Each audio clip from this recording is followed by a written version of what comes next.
gentlemen, Mamelodi Downs. Yeah. And I think we have a similar pattern with Orlando Pirates and Downs in terms of the coaching situation, right? But with Downs is a bit different because, the fans are on the coach's back. And we've seen demonstrations at the stadium. But when you look at the log position and after 5 games, like, hey man, where's Salah? I mean, they've drawn 2 games, they've won 3. They number 3 right now, I believe, on the log. And you brought up something that was very interesting about style of play when it comes to, obviously Cardoso is a different coach from what Downs has had previously, but Cardoso still wants to play. Yeah. Right? He wants to play. Well, people say he doesn't actually. Yeah. They say, but anyway, that's a.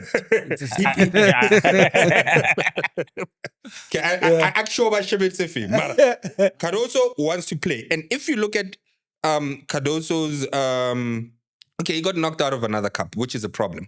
Because remember, we've spoken about this. What does success at Mamelodi Sundowns look like? I mean, winning just the league is not going to cut it. Of course, yeah. According to what the team and the chairman himself said, they want to win everything. He's already got knocked out of the M10, so that's a problem. But now, when you're looking at the league, if I was a betting man, if he stays there for the season, I say he probably wins the league. I could be wrong, but fine.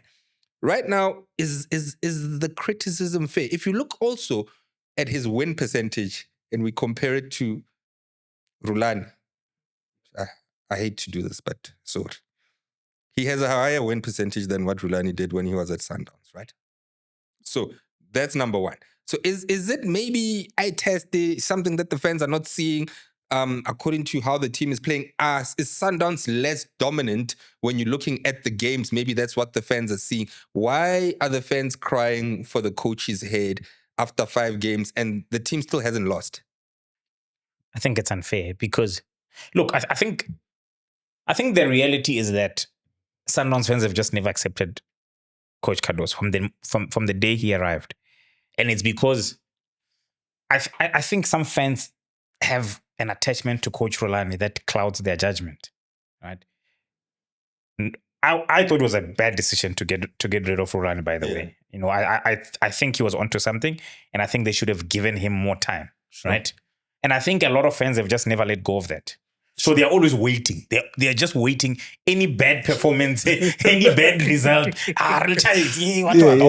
So I think he started off on that note that because fans have this attachment to the previous coach Rulani, I think that affects how they judge Cardoso. But I mean, look at, are they not only 2 points behind?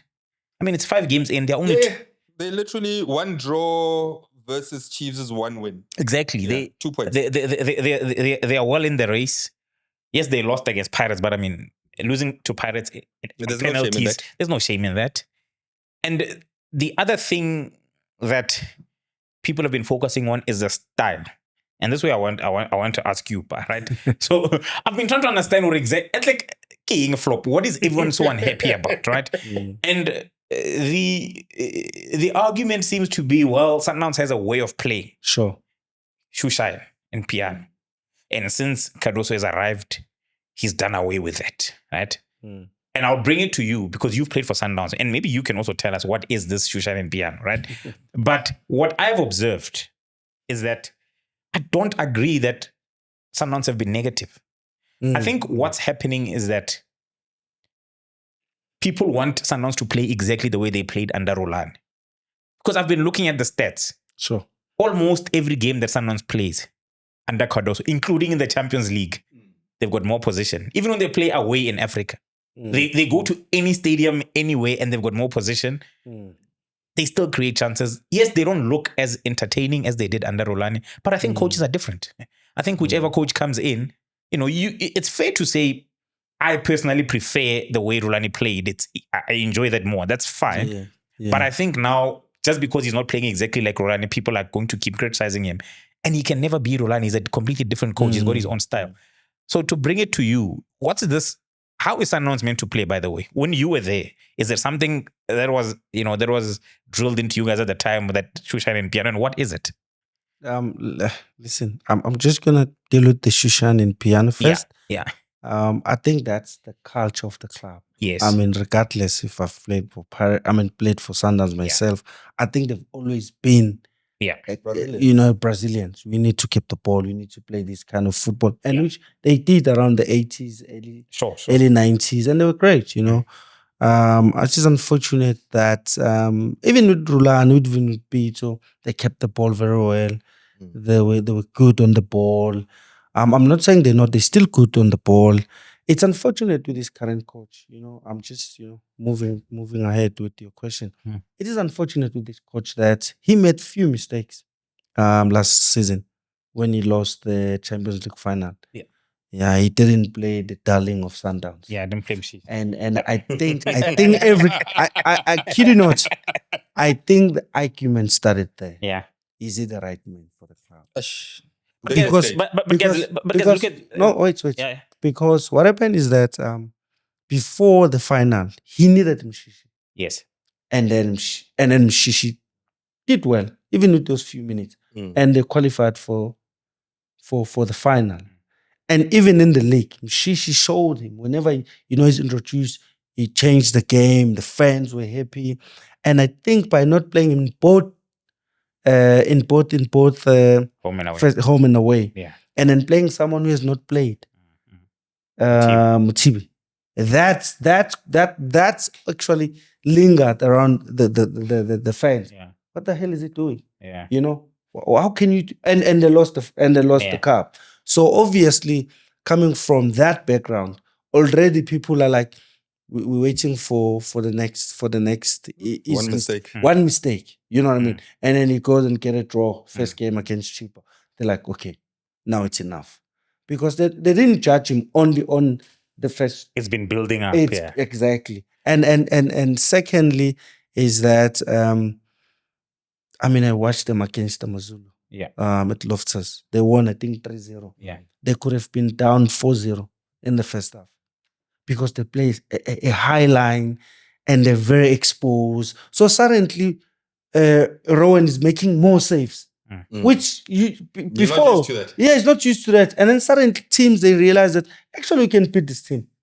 Because they play a high line, there's something that is lacking. The structure is lacking. Because I watched against Amazulu 1-on-1 with the keeper. It's just Amazulu couldn't score. Yeah. If Amazulu would have used those opportunities. By the way, I'm gonna pull out the stats for that game. Eh? Yeah. Because I was listening to an interview. You know Hirishu? Yes. The legend. Yeah. He was explaining what shoeshine and piano is. He said shoeshine and piano is about, we keep the ball, we relax, we don't lose the ball, we don't rush, whatever. Right? I just want to show you a few things. Okay. Sundowns versus Chiefs, the game where we all say that Chiefs were much better than Sundowns. Sundowns had 63%. No, it's talking about scoring chances. No. They had 63% possession against Chiefs. Chiefs had 13 shots. Sundowns had 7 shots. Right? I want to show you something. You're talking about the Amazulu game, right? Mm-hmm. First half. I just said they won't show you first half. I'm saying first half. If Amazulu would have scored, they're I'm talking open opportunities where you could have easily. Yeah. They've missed and sometimes they just, the last pass, it's the wrong decision. If they've made the right decision. Sundowns had 80% ball position against Amazulu. Sure. They had 19 shots against Amazulu 6. They had 7 shots on target against Amazulu 0. 80%, and that's what I'm saying, guys. Yes, and I agree as well. They don't look as good as they look. I'm saying the first half. I'm talking about the first half. Yeah. First half, Amazulu had more chances, and not just chances, clear chances. Yeah. If they would have used those chances, it's a different game. It's a different ball game in the second half. But because they didn't score, then the second half, then Sundowns picked it up. But they're getting exposed more and more and more, and it worries Sundowns supporters that suddenly the opponents, they're getting chances, something that we've never seen before. Look, Pirate, they scored the first leg, and then they scored, but they were convincing sometimes, maybe Pirate can win this game. And but are we also not? Is it not that because Sundowns have been so good that we've now we've created unrealistic expectations. No, It's like Sundowns must play at their very best. No, but you can't Every you single can't, game. okay, sorry, Paul. Yeah. You can't create expectations and then you don't want us to follow that. You've created it. It's not us who ask you to, it's there for us to say, okay, Empo is so good. I'm waiting for him to be that good again. But when you're not that good, then I'm gonna start questioning. What happened? What's going on? But anyway, to be quite honest, I just think the coach was just arrogant from the get-go when he started at Sundown. And that is his downfall. Because his arrogancy was that I'm gonna be the main man. No player is gonna be bigger than the coach, and no player is gonna be bigger than the name called the team, Mamelodi Sundowns. Because Mshishi is that. Mshishi is Sundowns. So if you don't play Mshishi, then everyone else question your decision. And when you don't win, then they realize that, oh, okay, this is might be personal. You want to be the bigger guy. Then you've seen these egos with big players. Big players, sometimes fans want to watch the bigger player. You can imagine, like, I'm not going to play Messi today while he's at Barcelona because I want to be the big coach here. No, they're going to question you if you don't win. So I think people are just questioning him because he did not win the matches. They are not saying that. And also they are now saying, oh, okay, now suddenly you're getting draws against cheaper. Hey, what's going on, Makai? And on top of that, there are also internal issues within the team. So Sundowns is not allowed to draw a game. You see, those I don't get that. It's you don't create an expectation, and then when things are not going your way, we don't want. So we must zip and don't question that. But where does this expectation come from? Like I'll give you an example, right? Yes, Roland we all liked Coach Roland, but these are facts. Roland lost 3 Champions League 3 years. He could not get through. True. He could not get past the semi-final. True. Cardoso did it in his first attempt. I mean, right. You see, the thing is that we are not saying that. I didn't speak about Roland. And Roland did an exceptionally, job. He did a great job. Even Coach Peter, Yeah. So we are not. You see, the problem is that he made a mistake by not playing Mshishi. But we've moved. We've moved on from it because now Mshishi has been playing until he got injured. So and then suddenly there are internal issues within the club. Players want to leave. That's one. We're like, is the coach really? Is the coach able to control the changing room? Because the coach has to control the changing room. There's no, even if Mudau says he wants more money, the coach must control that. It must be internal. It stays there. It must never be in public. Every team has these kind of issues, but they control them. But when you realize that players, they go and speak publicly about these things, then you realize that maybe the man is not able to control the dressing room. I think there's big problems internally at Sundowns, and also which is filtering down to this coaching situation. Because like you guys, firstly, when we started this, we said this is stemming from people's allegiance to Rulani, and if you go back there in that historic moment and you look at also what's happening now, the sporting director is also copying it quite a bit. Yeah, that's another. Yeah, it's a problem that man. They said there are allegations. Listen, it is alleged that he's a director. He's also an agent. Alleged. Yeah. I'm not saying he is. There are allegations of some sort. Yeah. However, I spoke to one of the legends who's still involved in Sundowns. I won't mention his name. He said at Sundowns, the only problem is the sporting director. The biggest problem. It's not the coach, it's not it's the sporting director. But isn't this the same sporting director who found Ribeiro? Who was there when they signed Ribeiro? Allende.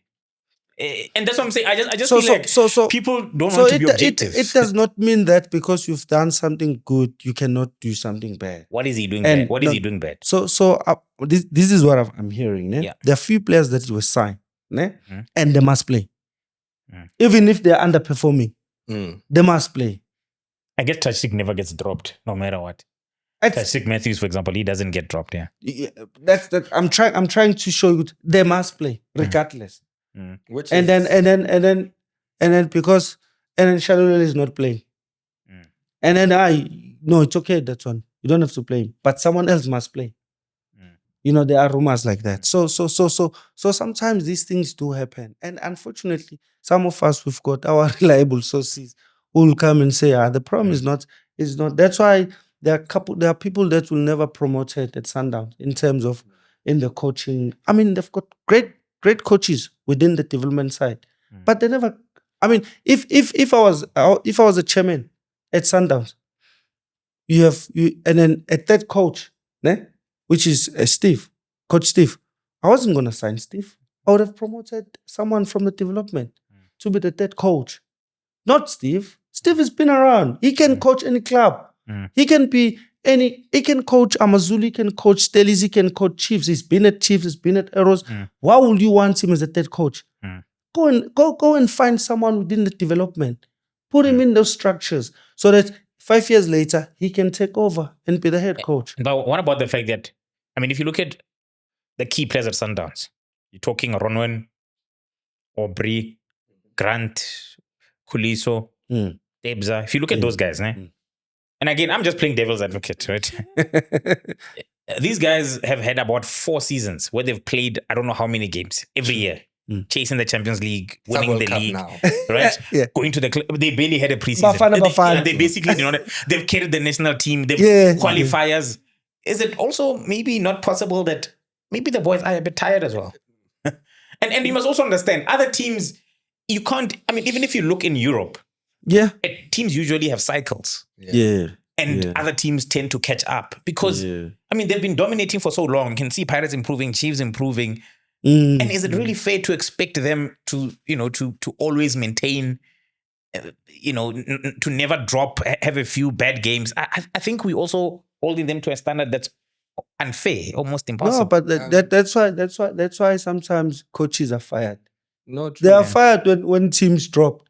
No, they are fired. They fire you. They're like, okay, you can no longer keep the standard. We fire you. So we are not saying teams can't go through that path. They can drop, but coaches will be fired as well.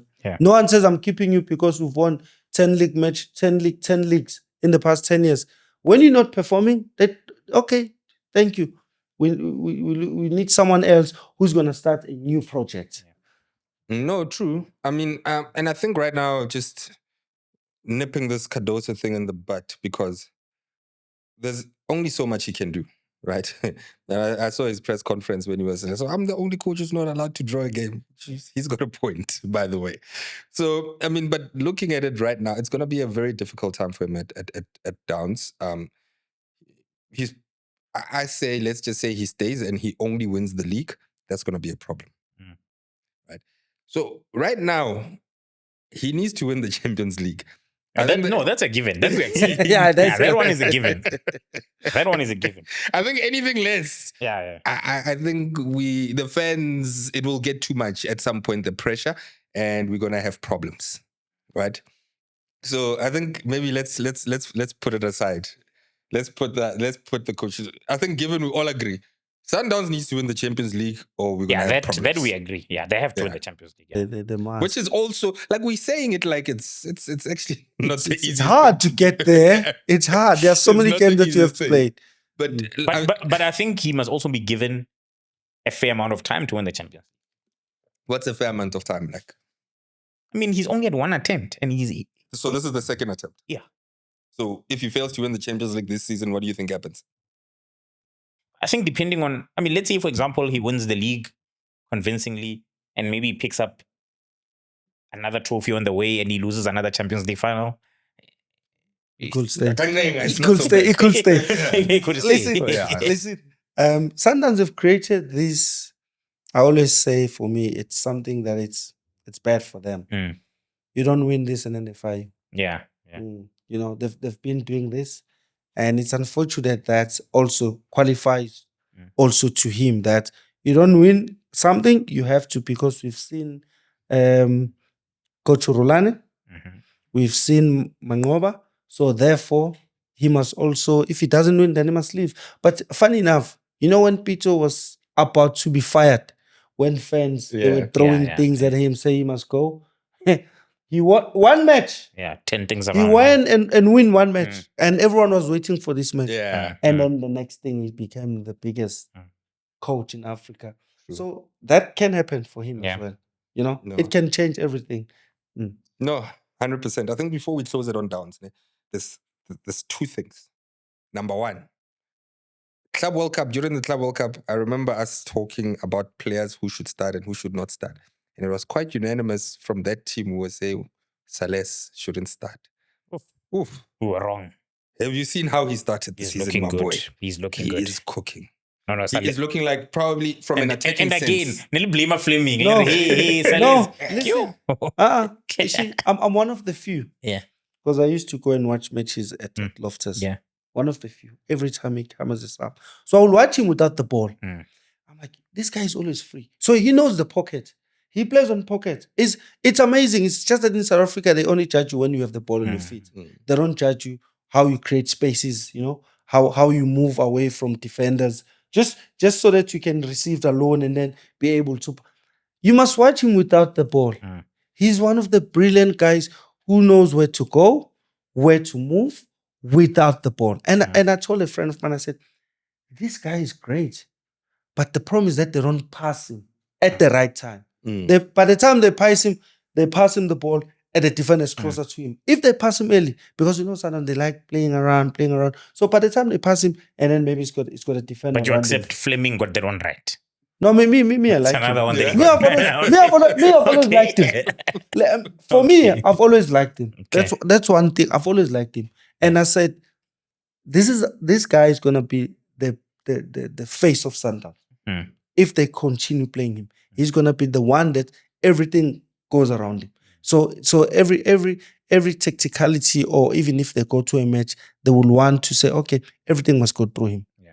Because he's one of our best. He's looking good. He's great. I think from an attacking sense, he's the best player Sundowns have this season. It makes sense why they paid so much money. It took him time, to get to where he is now. But I mean, he's great. He's good. He's a good player. He's a good player.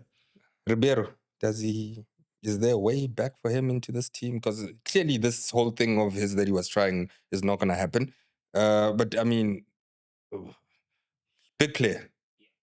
You are Mamelodi Sundowns, you have a Ribeiro in your hand. And the way that he went about it also was a big problem. What must happen, Chief? I mean, I don't understand.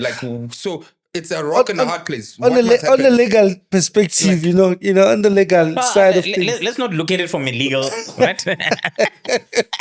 Let's look at it purely as football fans, right? Sure. I would say, I think he probably has to leave because I think the damage is done. I mean, do you think he can still come back into the dressing room and they can just carry on? But one thing we must discuss, it's clearly going to become a trend. You can see in England, Isak has just done the same thing. Yeah. So is it going to become a trend, do you think, where players now know that I can just force my way out? Yeah. I think it is. I mean, look at what happened to Maguire. Yeah. If he behaved badly, he would have probably been a Liverpool player right now. Yeah. Okay. Yeah, go ahead. So it's funny, né? Yeah. I did the same thing for me. We know all about it. but Your conduct. But let me tell you, I listened to Michael Owen. Yeah. Né? He said something quite very powerful. He says when a club wants to get rid of you, no one says anything. They can tell you to go and train alone. And no one says anything about that. No one talks about that bad behavior. That's how can someone who's a professional must train alone. I remember the few guys that they were even not allowed to enter the training field. Even here in South Africa. Just park your car there. You'll find your way to train. Remember when I was at Ajax at some point, I used to sit by myself in the dressing room because they were just frustrating me. So my point is, when these things happen, no one says anything. Yeah, I agree with you. It's very one-sided. When a club doesn't want you, they can tell you. They can even tell you. It's a double standard. You don't even have to report. Don't come to training. They want you to terminate your contract or then to agree on their terms. Okay, we're going to pay you for 6 months. You can go and find your club. But when the player does exactly the same thing, you know what? I'm not coming to training because I want to leave. No, he's got a contract. He's still contracted. He must, He still has duties, and we're like, but when a team does the same, why do you allow it? No, so therefore, I mean, I'm not saying it's okay. I'm not saying it's right, but we must also look at on both sides. Yeah. You know what I mean? Yeah. So if I mean, sometimes they've done this so many times when they don't want a player. There's so many players that have been Sundowns, there's another field on the other side. Mm. You train. Sundowns people will train there alone. Yeah. Because they don't want. George spoke about this. Yeah. But again, I think the problem, the reason why it's so difficult to give a complete opinion on this Ribeiro thing is because we've got this culture of secrecy in South Africa, right? I mean, Sundowns released a statement. That statement said nothing. I don't know what they were saying there. They might as well have not released a statement. Right? After reading the statement, I'm like, oh, you still have not told us anything what you're doing, right? And we don't know. It could be because I think one thing where I agree with you, Pa, is that I think teams can also be very unfair on players, right? Especially if you're a South African team. Doesn't matter how big you are in South Africa. You know that ultimately, if a player performs, it's likely that they will get offers overseas. Yes. And if Ribeiro is getting those offers, Sundowns must let him go. Exercise. Obviously, we don't know how much has been offered. So we can't even say, is Sundowns being reasonable? Are they being unreasonable? Yeah. But to the extent that offers have been coming in and they're simply not allowing him to go, I think that's wrong. And I'm not condoning what he's doing, but I think we must also call that out from teams. We've seen it with so many players that they get 100%. frustrated. And it seems there's a trend there happening at Mamelodi Sundowns with players wanting to leave, getting offers from overseas clubs. Yes, we just don't know. We don't know the details because of the secrecy. But we just hear Letlhaku, Mudau, there's a situation. Ribeiro, there's a situation. It doesn't look good. And it's wrong because Sundowns, their success is largely built on buying players from other teams. Sure. So when other teams want to buy their players, they let no. No, we don't want you to go. You don't want you to, it's crazy. It's crazy. And also, I think the chairman, the young man, need to control this. I know it's still young. It's still trying to, he's still learning, to be in this position. But he needs to control it. He needs to call. I think, players are reasonable. You tell the player, listen, man, we still want you. But we're going to give you so much money. Players, there's money involved. There's also money involved in these things. Players don't want to leave because they're offered big money. So Sundowns, they seems to be, they tell us that they pay players good salaries. So they can exercise these things, you know what I mean? They've got money to do it, So it's unfortunate that, no one is controlling this.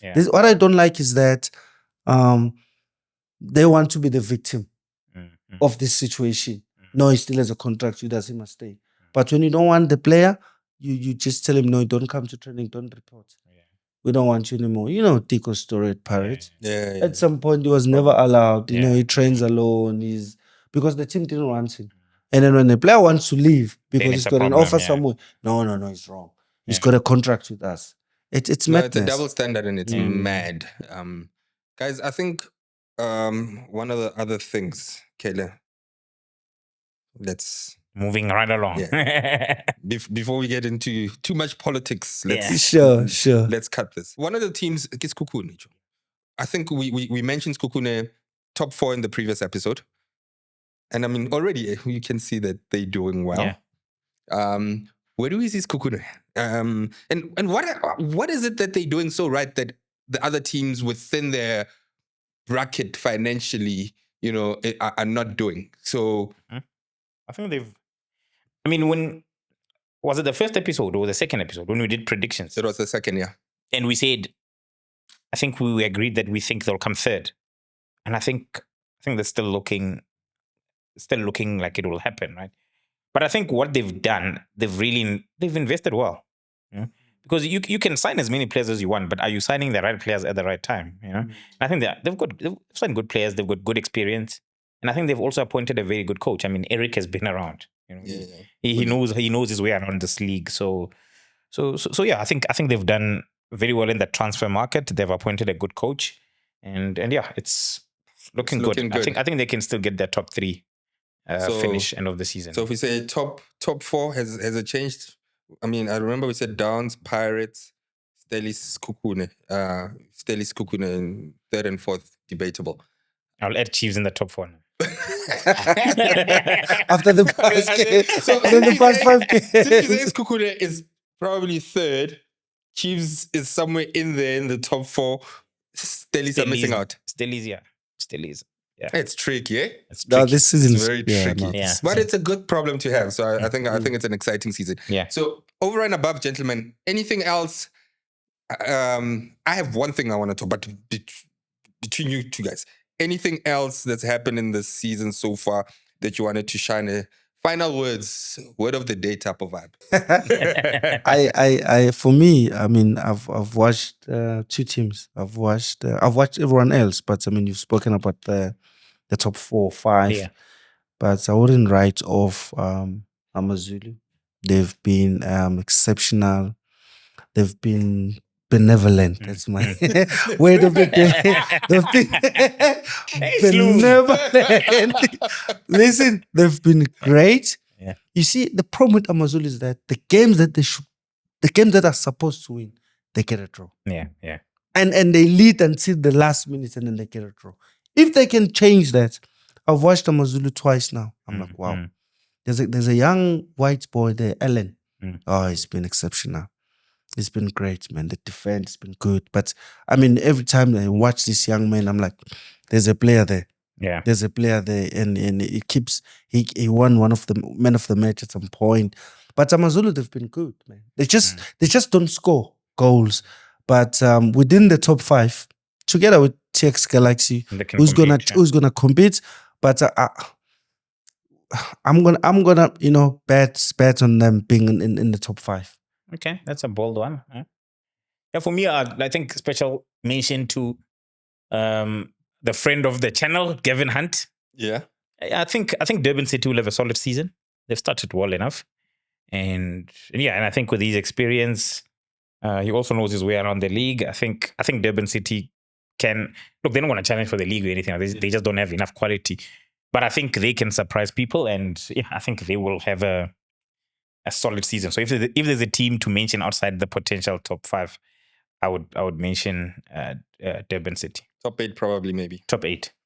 That's actually that's a solid return for a team that's just coming into the PSL. I think on my end is just one thing which is not on the most positive side. I watched or listened to an interview, Coach Orbit talking about Saleng.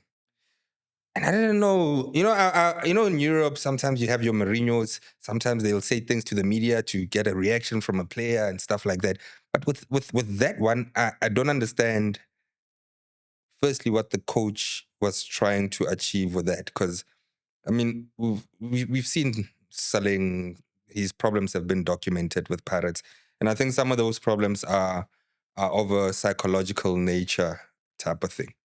So when a coach comes out on a public national platform and says that he's not giving us what a big player should give us, those are, I'm not sure. Are you trying to motivate the player?